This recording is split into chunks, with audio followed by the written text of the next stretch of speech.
Now अब question number 4 की तरफ बढ़ते हैं। इसमें बोल रहा है which of the following are A P, इसमें कौन सा ए पी है।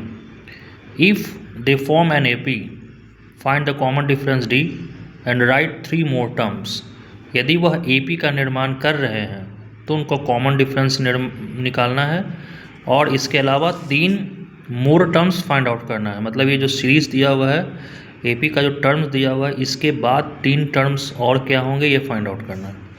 तो सबसे पहले चेक करना है कि यह जो क्वेश्चन दिया हुआ है, जो ए पी दिया हुआ है, क्या वह ए पी, ये जो टर्म्स दिए हुए हैं क्या वह ए पी में है कि नहीं है।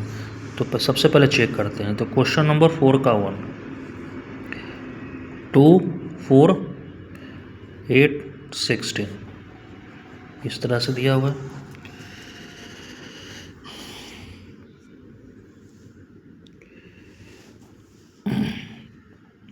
तो ए पी में बनने के लिए क्या होना चाहिए, कॉमन डिफरेंस सबका सेम होना चाहिए।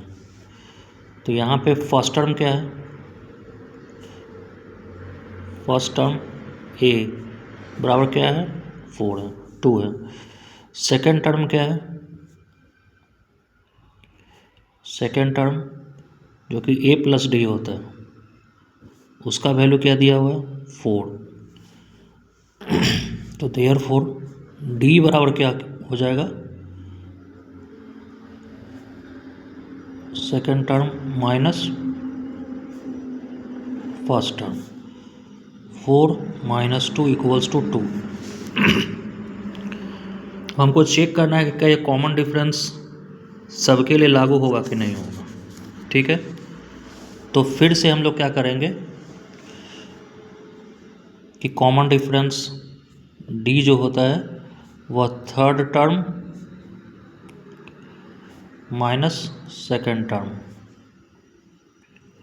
तो थर्ड टर्म यहाँ दिया हुआ है 8, सेकेंड टर्म है 4। तो 8 माइनस 4 कितना हो गया 4।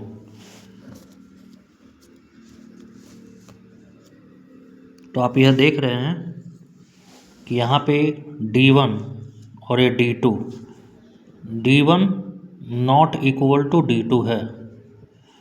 सो द गिवन टर्म्स आर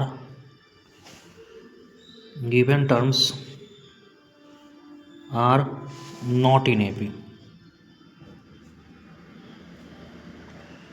यहाँ पे कॉमन डिफरेंस टर्म्स के बीच इक्वल नहीं आ रहा है, इसलिए जो टर्म्स दिए हुए हैं वह AP में नहीं है। सेकंड नंबर चेक करते हैं। सेकंड नंबर है जो क्वेश्चन सेकंड नंबर का है वह है 2, 5/2, 3 और 7/2 इस तरह से दिया हुआ है।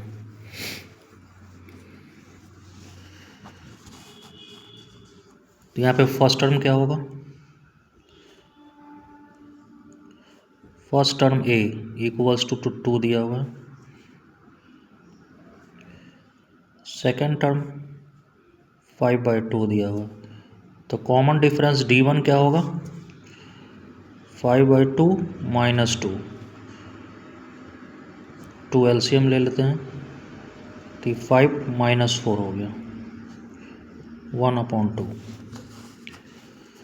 थर्ड टर्म इक्वल्स टू है 3। कॉमन डिफरेंस क्या होगा 3 minus 5/2। Third term minus second term, यहाँ पे 2 एलसीएम लेंगे तो हो जाएगा 6 minus 5 1/2। Hair D1 equals to D2 है, that means the given terms